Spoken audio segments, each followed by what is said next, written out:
Welcome to the deep dive. Today, we're embarking on a really essential journey into a fascinating corner of contract law. We're talking about equitable remedies. Just imagine this scenario. You've made a crucial agreement, maybe for a one-of-a-kind antique or, I don't know, custom-built machine vital for your business, maybe even your dream house. Then, bam, the other party breaches the contract. Your fine thought might be, right, damages. I'll sue, get my money. But what happens when money, well, no matter how much, just can't replace what you've lost? What if it's the thing itself, the actual performance that you really, really need? That right there, that's the core question we're here to unpack today. Precisely. Because in the traditional common law system, yeah, monetary damages are the default. They're the main remedy. They're designed to compensate for a financial loss, aiming to put you back in the economic position you would have been in. But, well, the legal landscape evolved. It recognized that justice isn't always just about pounds and pence. Through the kind of ingenious development of equity, the law provides these other really powerful tools. And these remedies, they aren't just about compensation, they're about compelling the actual performance or maybe preventing actions that would break the contract. It's really about ensuring justice goes beyond just a monetary payout. Equity steps in when money alone, well, it just falls short. Okay, and for everyone joining us on this deep dive, particularly those of you maybe wading through legal studies, this is going to be incredibly valuable. We really want to give a huge shout out, a big thank you to the University of London for making these incredibly insightful documents available to students. They really form the foundation for our chat today. Now, just to be clear, this deep dive is designed purely for educational purposes. We want to help you grasp every essential concept, remember those crucial case names, understand the facts, really give you a solid advantage. And we're thrilled to say this deep dive is brought to you by Sinorbit Academy, Sri Lanka. Our mission today, to really shine a light on these principles, get you thoroughly prepared for whatever's coming your way. Exams, real-world problems, you name it. All right, let's get into it then. Our focus today is on two sort of pivotal, equitable remedies. First up, we have specific performance. Now, that's a positive court order. It compels a party to actively do what they promised in the contract. And second, we have injunctions. These are negative orders. They prohibit a party from taking certain actions, essentially stopping them from doing something they promised not to do. So we're going to dive into the nature of each, look at exactly when they might be available, and crucially, dissect the critical restrictions the courts put on them. It's a nuanced area, but really rewarding once you get it. Right. So let's start at the very beginning then. Why did the legal system even need this whole separate category of equitable remedies? We already had damages from common law for contract breaches. What's the fundamental difference that makes these equity tools, well, necessary? That's the perfect place to start. It gets right to the sort of historical heart of it all. You see, for centuries, the common law courts, they worked under a pretty rigid system. If you had a problem, it had to fit into a specific box, a writ, and the main solution, almost always, was money. Damages. So if someone broke their promise, the common law would give you money to put you financially where you should have been. It's looking backwards, compensating for the loss you already suffered. But like you said, what if money just couldn't fix it? Let's use that art example. You're a collector. You agree to buy a totally unique, priceless sculpture. Let's call it the Silent Echo. There's only one. Then the seller backs out. Breaches the contract. What good is money then? Even if you get damages for its value, you don't have the Silent Echo. You can't just go buy another one. And this is exactly where equity came from. It grew out of the king's chancellor acting, sort of out of conscience, to provide remedies the strict common law couldn't. Equity steps in only when common law damages are considered inadequate. That's the key threshold. If money can genuinely fix the problem, equity usually stays out. But if money isn't enough, equity offers these remedies that focus directly on getting the performance itself, not just looking back at the financial loss. Okay, so it's a real shift. Not just patching up the financial hole, but actually trying to enforce the original promise, correcting the wrong. In a way money just can't. Exactly. So let's quickly nail down the three main players here. First, damages. Common law. That's your standard remedy. Usually a sum of money, calculated to fix the financial loss from the breach. The goal is compensation. Put you back where you would have been financially. It's backward looking. Second, specific performance, equitable. This is positive. The court makes the breaching party actually do the specific thing they promised. It's the court saying, you made a deal, now you will follow through. It's forward-looking, aiming for the original bargain. So for the Silent Echo, specific performance means the court orders the seller. Hand over that sculpture, not money, the actual thing. And third, injunction, equitable. This one's negative. It stops a party from doing certain things. Lots of contracts have these negative covenants promises not to do something. An injunction gives those teeth, like maybe a former employee signed a non-compete clause. An injunction could stop them working for a rival, upholding that negative promise. It prevents harm by stopping an action. That distinction really helps. One's financial repair, the others are direct intervention forcing or stopping an action. And yeah, this is where it gets really interesting for me. It's about the court wielding power over behavior, not just calculating debt. It feels like a different kind of justice. Absolutely. And the moment a court even thinks about specific performance, it signals we're moving beyond the everyday remedies. In order for specific performance, it's not automatic. It is fundamentally an exceptional remedy. Now, there was a time, late 60s, especially after Beswick v. Beswick in 1968, where it maybe looked like courts were getting a bit more willing to grant it. Beswick was interesting. A nephew promised to pay an annuity to his uncle, then his aunt after the uncle died. Nephew stops paying the aunt. She, acting for the uncle's estate, sought specific performance, and the House of Lords granted it. They saw damages to the estate would be tiny, but specific performance would actually get the aunt the money she was meant to receive. It hinted at maybe a more flexible approach, but, and this is crucial, this idea of it getting broader was firmly shut down by a really landmark decision. It made it absolutely clear. Specific performance is still exceptional, that case. Cooperative Insurance Society Ltd v. Argyle Stores Holdings. Ltd, 1997, you absolutely must remember this one, Argyle Stores. In Argyle, the House of Lords stated very clearly, specific performance is exceptional, and they were really hesitant to stretch its traditional limits. They stuck rigidly to the old restrictions. Right. So, despite Beswick, Argyle Stores cemented its status. It's an extraordinary measure, not routine. Okay, so if it's so exceptional, when would damages be considered so inadequate that specific performance even gets on the table? What are those specific situations that push it into consideration? Right, the core principle is always the same. Specific performance is ordered only when damages are inadequate. If damages are adequate, if money can truly compensate, then specific performance is off the table. Simple as that. So this leads us to look at those specific times when money just doesn't cut it. One big situation is where the subject matter of the contract has unique or peculiar value. Think back to the silent echo sculpture. Money for its value doesn't get you that sculpture. A classic case here is Banca v. Beatty from 1927. Specific performance was granted for the sale of a ship. Now, you might think a ship, there are lots of ships. Yeah. But this ship, the judgment said, was of peculiar and practically unique value to the claimant. It had a specific engine, specific dimensions, things that perfectly suited his business. Finding a substitute, pretty much impossible. Damages wouldn't let him just buy another identical one. The uniqueness meant money couldn't solve his actual operational need. And conversely, the availability of substitutes is a key reason not to grant it. If you can get a substitute easily on the market, damages are usually fine. Look at Société des Industries Métallurgiques S.A.V. The Bronx Engineering Co. Ltd. in 1975. Here, specific performance was refused for a contract to build this huge 220-ton machine. Even though building it would take ages 9 to 12 months and delays were inevitable if the original contract failed, the court said damages were adequate. Why? Because they could just buy another one. Eventually. Exactly. They could, in theory, buy a replacement machine elsewhere, even if it meant delays and hassle. The focus is substitutability. If you can buy something similar enough, even with time lag, money is usually seen as enough. So it boils down to, can you truly replace what you lost using money? If it's irreplaceable, specific performance is a real possibility. Precisely. And there's one area where it's almost guaranteed because of inherent uniqueness. Contracts for the sale of land. This is a huge rule. Damages for breaching a land sale contract are always seen as inadequate. Always. Always. Yeah. Yep. So the usual remedy is specific performance. Why? Because every piece of land is unique. Its location, its features, its history, no two are truly identical. You can't just take money and buy the exact same plot somewhere else. The case Johnson v. Agnew, we'll come back to that one, reinforces this. Specific performance is standard for land because of this inherent uniqueness.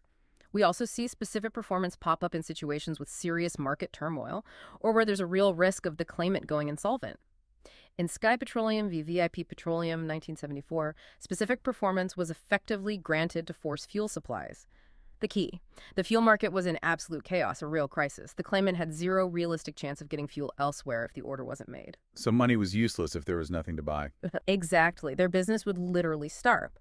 Similarly, in Thames Valley Power Ltd v. Total Gas and Power Ltd, 2005, the judge said Obater, sort of a side comment, but insightful, that specific performance would be ordered for a long-term gas supply to an airport. The reasoning: if they only got damages, the delays and disruption of suing would likely make the airport facility insolvent. In these critical cases, the business survival hinged completely on getting that specific performance. So it's not just about the thing being unique, but sometimes the circumstances make money meaningless. That's a great way to put it. Another factor is the sheer difficulty in quantifying the loss. Sometimes, putting an actual number on the financial damage from a breach is just incredibly hard, maybe impossible. In Deckerwall International SAV Practitioners and Marketing Ltd. 1971, the courts considered specific performance partly because calculating a fair damages award was just too complex. If the harm is too vague, too speculative, too tied up in uncertain future events, specific performance offers a cleaner, more direct solution: just make them do the thing. And finally, there are hints that courts might consider it if there's a real concern about the defendant's inability to pay damages. I mean, what good is winning £1 million in damages if the defendant is broke and can't pay? Evans, Marshall & Co. Ltd v. Bertola S.A. 1973 suggested that if the defendant seems unlikely to be able to satisfy a damages judgment, specific performance might be ordered instead. It's pragmatic. If the money remedy is effectively workless, maybe forcing the action is the only real justice available. So it really feels like a very holistic assessment, doesn't it? It's not just ticking boxes, but asking what truly makes the claimant whole in this specific situation, considering fairness, practicality. That is exactly it. That holistic view, that underlying concern for what is truly just in all the circumstances, that's the bedrock principle of equity. Even if a case seems to hit some of the inadequate damages triggers, the court will always step back and ask, is specific performance genuinely the fairest, most effective way to deliver justice here? Equity is all about fairness, doing what's right, often softening the sometimes harsh edges of strict common law rules. Hashtag 3. Key restrictions on orders for specific performance. Okay, so we've got it. Specific performance is exceptional, only when damages are inadequate and when it feels broadly just. But even then, you said it's not automatic. So what are the big roadblocks? What stops a court from granting it, even if damages seem totally insufficient? Right. This is super critical, especially for exams, because it gets to the heart of how equitable remedies work. Specific performance isn't a right. It is inherently discretionary. The claimant can't just demand it, no matter how inadequate damages seem. It's up to the court. But, and this is a really important but, this discretion isn't just random. It's not the judge deciding based on what they had for breakfast. As Lord Hoffman stressed in Cooperative Insurance Society Ltd v. Argyle Stores Holdings Ltd. 1998, that case again, you really need to know Argyle Stores inside out. This discretion is exercised following strict, established rules and practices. It's a structured discretion guided by precedent. And in Argyle itself, remember, they refused specific performance for that keep open clause in a shopping center lease. Even though having that anchor store open was commercially vital for the whole center, the House of Lords said no to forcing them to stay open. That's fascinating. So what were the specific structured reasons they gave in Argyle for saying no, especially given how important that store was commercially? One of the absolute biggest reasons, and a major restriction generally, is where the order would require the constant supervision of the court. This is a huge hurdle. In Argyle, Lord Hoffman explained it clearly. It wasn't about needing a judge physically watching the shop floor. Right, like a judicial shop manager. Exactly not. The real issue was the potential for endless court appearances. Disputes over whether the order was being followed properly. Is the supermarket kept open sufficiently? Are the lights on? Enough stock? Right hours? Trading standards met? Imagine the court constantly having to rule on these operational details. It would just drain resources, clog the system, and lead to nonstop arguments about the quality of performance. Courts just aren't set up to be ongoing business managers. It's impractical. And we see this principle applied more recently, too. Look at Zinc Cobham 1 Ltd. In Administration v. Ada Hotels, 2018. Specific performance was refused against hotel operators who'd promised to trade to certain standards. A key reason. Again, it would need recurrent court supervision to check if they were meeting those standards over time. It really reinforces that the constant supervision issue is still a major barrier today. Okay, so constant supervision is a big one. Makes sense. Courts aren't designed for that. What other restrictions come into play? Assuming damages are inadequate and constant supervision isn't the main problem. Okay, several other really important ones, all flowing from equity's focus on fairness and practicality. First, the claimant's own conduct. They need to have acted properly. Remember the old maxim, he who comes to equity must come with clean hands. Clean hands, got it. It's fundamental. If the claimant seeking the remedy has acted unfairly, maybe tricked the defendant into the contract or failed to do their own part, or just generally acted in bad faith, the court will likely refuse specific performance. It doesn't even have to be illegal conduct, just unfairness can be enough to bar the special remedy. Equity demands good faith. Second, the court won't order it if it would cause severe hardship to the defendant. It's about balancing the impact on both sides. Equity tries to be fair to everyone involved. This also covers situations where the cost for the defendant to comply would be massively out of proportion to any benefit the claimant would get. The case Tito v. Waddell, No. 2, 1977, is an example.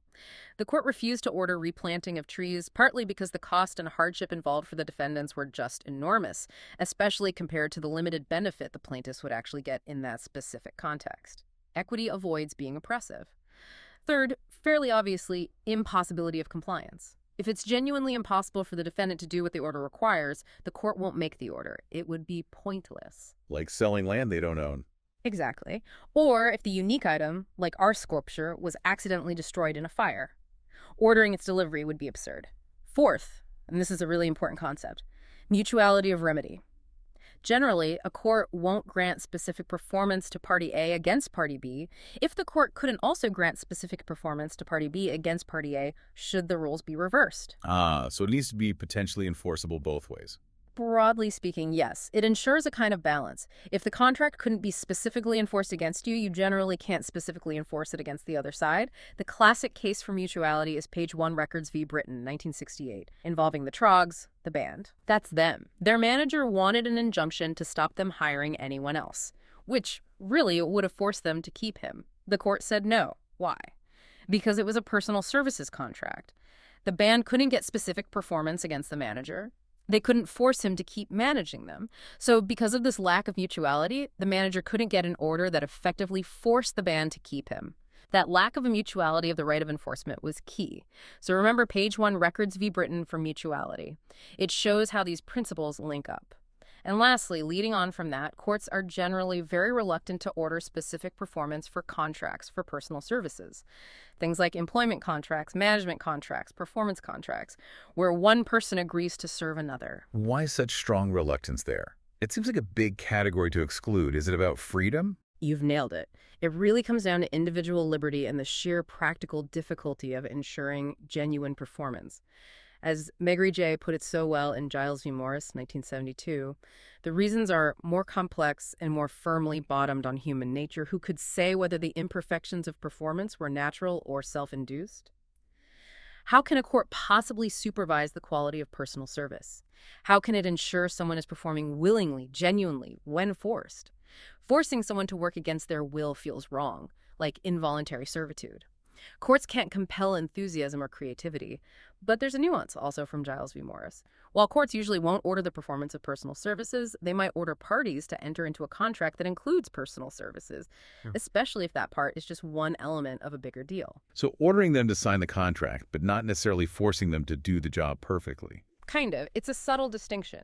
Ordering the execution of the contract versus ordering the ongoing performance. If the overall contract has significant parts that are specifically enforceable, the court might enforce the whole thing, weighing the pros and cons. It's about proportionality. And just to show another angle on personal relationships, think about Kaywood v. Sedgwick at Sunningdale Golf Club in 2019. A member was wrongly kicked out breach of contract. The court did grant an injunction to stop his exclusion. They held that the personal nature of club membership didn't rule out an injunction here. It highlights that while specific performance for performing personal services is rare, other remedies like injunctions might still apply to protect rights within personal relationships, where it's not about forced labor, but, say, a right to participate. Keep those distinctions in mind. #TAG 4, damages in lieu of specific performance. Wow, okay, that's a really thorough look at specific performance and all its hurdles. It's clear it's not straightforward. But what if specific performance is refused? Maybe because of constant supervision, or it's personal services, but damages are still, inadequate. Is there a plan B? Can the court give damages instead of specific performance, but damages that somehow reflect that inadequacy? Oh, yes, absolutely. And this is where a crucial statutory power kicks in, giving the court important flexibility. The court can award damages in addition to or in substitution for specific performance. This power comes from Section 50 of the Senior Courts Act, 1981. That's a really important provision to remember, Section 50. It basically allows the court to find a just monetary solution even when the full specific remedy isn't appropriate or possible. Now, this power applies whenever the court had the jurisdiction, the basic power, to even consider an application for specific performance or an injunction in the first place. So specific performance had to be at least theoretically possible. Exactly. If the case was one where specific performance could potentially have been ordered, then the court has the discretion under Section 50 to award damages instead. It's really useful where, say, performance is now impossible, or the court just thinks a specially calculated money award is fairer and avoids the practical headaches of enforcing specific performance. So it's not just falling back to standard common law damages. It's a special type, tailored for these situations. Precisely. But there's a key caveat. This specific power under Section 50 can't be used if the chance to seek specific relief has already been completely lost. For example, if too much time has passed, or the unique item is destroyed beyond repair, making specific performance genuinely impossible now. If a claim for specific performance is totally dead in the water, then damages in lieu, meaning in place of, under Section 50, wouldn't be available either. You need to have at least had the right to seek it. It's also worth noting, you can absolutely combine claims. You can sue asking for specific performance and damages in the same lawsuit. This gives the claimant options and lets the court decide the best remedy at the end of the day. Now, when damages are awarded instead of specific performance using this power, there's a vital principle guiding how they're calculated. They must constitute a true substitute for specific performance. A true substitute. Okay. Yeah, it's not just standard damages. It means the damages have to be worked out in a way that gives the claimant, as closely as possible in money terms, what actually getting the specific performance would have given them. It tries to replicate the outcome of performance financially. This principle comes largely from the case Roth v. Tyler in 1974. In Roth, a seller refused to complete a house sale because his wife wouldn't leave. Specific performance was ordered, but then became impossible because she still refused. Meanwhile, the house price had shot up. The court awarded damages in lieu under the equivalent power back then. And crucially, they assessed the damages based on the house value at the date of the judgment, not the earlier date of the breach. This higher amount reflected the true loss of not getting the house itself. So the assessment date can be different. Yes, that flexibility on the assessment date is a key feature that can distinguish these equitable damages under Section 50.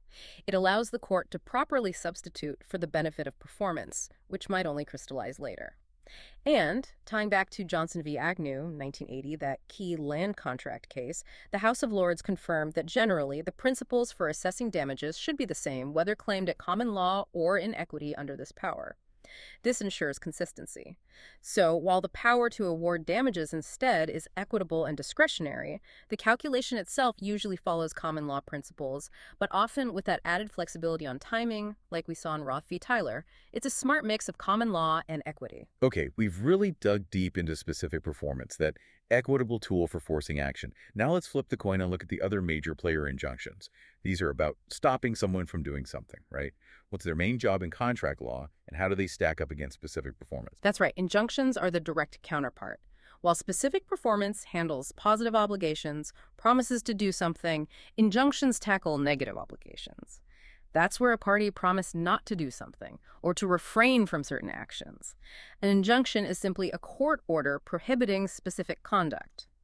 The court is essentially enforcing a "don't do that" clause in the contract. Like a non-compete or confidentiality clause. Exactly, those kinds of things. If a business partner signed an NDA, an injunction stops them leaking secrets. If a landlord promised not to rent space to a rival shop in the same mall, an injunction can enforce that negative promise. Now, is an injunction considered just as exceptional as specific performance? Or are courts generally a bit more willing to grant them? Good question. Like specific performance, an injunction is definitely still a discretionary remedy. It's not automatic. But there's a subtle difference in practice. Courts will generally grant an injunction as a matter of course if the conditions are basically, if there's a clear negative promise that's been breached or is about to be breached. They'll usually only refuse it if granting it would cause really severe disproportionate hardship to the defendant, making it genuinely oppressive, or perhaps if it would be totally pointless. The case Insurance Co. v. Lloyd's Syndicate, 1995, touches on this, basically saying that while it's discretionary, the default is often to grant the injunction unless there's a very strong reason, like oppression, not to. So the hardship bar for refusal might be a bit higher for injunctions enforcing clear negative promises compared to specific performance. Okay, this brings up that tricky point we touched on earlier. If you generally can't get specific performance for personal services, like forcing a singer to sing, can you use an injunction to achieve the same result indirectly? Stop them singing anywhere else, effectively forcing them back to you? Seems like a potential workaround. Ah, yes, the indirect specific performance issue. It's a classic problem, and the answer is a clear no. Courts are wise to this. They will not grant an injunction if its practical effect is to indirectly order specific performance that they wouldn't grant directly. They look at the reality, not just the wording. Let's go back to Page 1 Records v. Britain, 1968, with the Trogs. The manager wanted an injunction. Don't hire another manager. Sounds negative. But the court saw its real effect would be to compel the band to stay with him personal service. Which they couldn't order directly. Exactly. Since they wouldn't force the band to be managed by him, no specific performance, they wouldn't let an injunction achieve that compulsion through the back door. That rule against indirect specific performance is fundamental. Now, admittedly, courts have struggled with this line sometimes. Consider Warner Bros. V. Nelson, 1937, the Bette Davis case. The court did grant an injunction, stopping her acting for other studios. Their reasoning: she was a person of intelligence, capacity, and means. Stopping her acting for others wouldn't force her to act for Warner Bros. Because she had other options writing, other work. The injunction didn't leave her totally backed into a corner with only Warner Bros. As an option. So it really hinges on whether the defendant genuinely has other realistic ways to earn a living, or if the injunction effectively traps them, leaving only the original contract as a viable path. Precisely. And as you say, that distinction can feel pretty artificial sometimes, especially for people without Bette Davis's fame or options.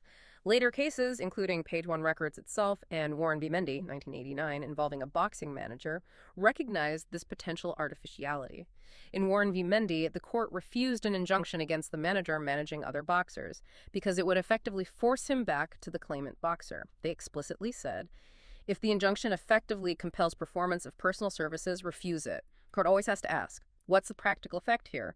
Does this injunction in reality force performance of a contract we wouldn't specifically enforce directly? If yes, then no injunction. It's about stopping clever drafting from overriding fundamental, equitable principles about liberty. So again, it comes back to that core idea of justice and avoiding anything that smacks of forced labor, right? Looking beyond the legal form to the real-world impact. Exactly. Like specific performance, an injunction is discretionary. The court only orders it where it's just to do so, all things considered. The aim is to prohibit specific bad conduct, enforce a negative primus, but not to sneakily enforce positive obligations that equity wouldn't touch directly. It's about maintaining that balance, stopping legal games that undermine the core principles. The court weighs the claimant's need to enforce the negative promise against the defendant's right not to be unfairly compelled or restricted. #tag6. Connecting the dots and getting ready for your exam. So we've really covered a lot of ground today. We've explored specific performance and injunctions in detail. These are, two absolutely vital equitable remedies. They step in when plain old damages, the common law's main tool, just aren't enough to deliver real justice after a contract breach. Understanding when and how they work, and importantly their limits, is crucial for anyone studying or practicing law. Yeah, absolutely. And if we try to tie this all together, thinking about those tricky exam questions or real-life scenarios, what really stands out to you as the core reasons why damages might fail, and how these equitable tools specifically plug those gaps? That seems like a key analytical point. That's a great question, and it's exactly the kind of analysis you're often asked for, maybe phrased as, discuss the proposition that damages are not an adequate remedy for a breach of contract. You need to be ready to tackle that head-on with solid examples. We've seen damages usually work fine when substitutes are easily available. If you can just go out and buy a replacement thing or service, maybe with a bit of hassle or delay, then getting money usually makes you whole financially. But where genuine substitutes just aren't available, or if the contract was for something truly unique, then damages really fall short. They can't give you the actual benefit you bargained for. Think back to those cases. Bank of V-Bade and that uniquely suited ship money couldn't buy that specific vessel he needed. Or Sky Petroleum money was useless for buying fuel when there was simply no fuel available on the market. Right. These are prime examples, really good ones to have in your pocket, where damages are clearly inadequate because of uniqueness or the impossibility of finding a substitute. And sometimes it's about the claimant's performance interest. They didn't just want the money, they wanted the thing done. While we didn't dive deep into them, cases like Panatown v. McAlpine hint at this, an interest in the actual construction being completed, not just cash for defects. And Rupsley Electronics v. Forsyth, with the slightly shallow swimming pool, showed damages might not cover the loss of enjoyment or amenity, even if the purely financial loss is small. Common law's economic focus sometimes misses the full picture. And never, ever forget the golden rule. For contracts involving land, damages are never considered adequate. Specific performance is the default. That's a critical point for any exam. Land is unique, period. Money can't replace a specific piece of property. Okay, so let's try to boil it down. Specific performance compels positive action, forces someone to do it, especially when it's unique or money won't fix it. Injunction prohibits negative action, stops someone doing something they promised not to. Both are powerful, both are discretionary, both aim for justice beyond just cash. And critically, both have big restrictions, watch out for constant supervision problems, and the general reluctance to force personal services. And definitely be wary of injunctions trying to be specific performance in disguise. Courts see through that. Exactly. Perfect summary. And for exam prep, really lock down those key cases and what they represent. Argyle Store's specific performance is exceptional, and the constant supervision barrier is real. Page 1 records v. Britain mutuality matters, and no indirect specific performance via injunctions, especially for personal services. Johnson v. Agnew land contracts means specific performance is standard, plus consistency in damages assessment. And Benka v. Dade unique items are a classic reason why damages are inadequate. Get those cases and their principles straight, and you'll be very well prepared. Hashtag tag outro. And that wraps up our deep dive into equitable remedies. We've waded through a fair bit of complex legal principles and case law, and hopefully we've pulled out the most crucial insights for you, giving you a bit of a shortcut to really understanding this vital area. Yeah, we really hope this session helps clarify these fascinating, though sometimes tricky, parts of contract law. Understanding when performance itself, not just money, is what the law strives for. That's a huge step in your legal journey, and in understanding how remedies actually work in the real world. We absolutely want to thank the University of London again for making their excellent educational materials available, which really helped shape our discussion today. And remember, this deep dive was brought to you by Sinorbit Academy, Sri Lanka. And seriously, good luck to all of you preparing for exams. Keep digging deeper, keep asking questions, and just keep learning. Until next time, stay curious.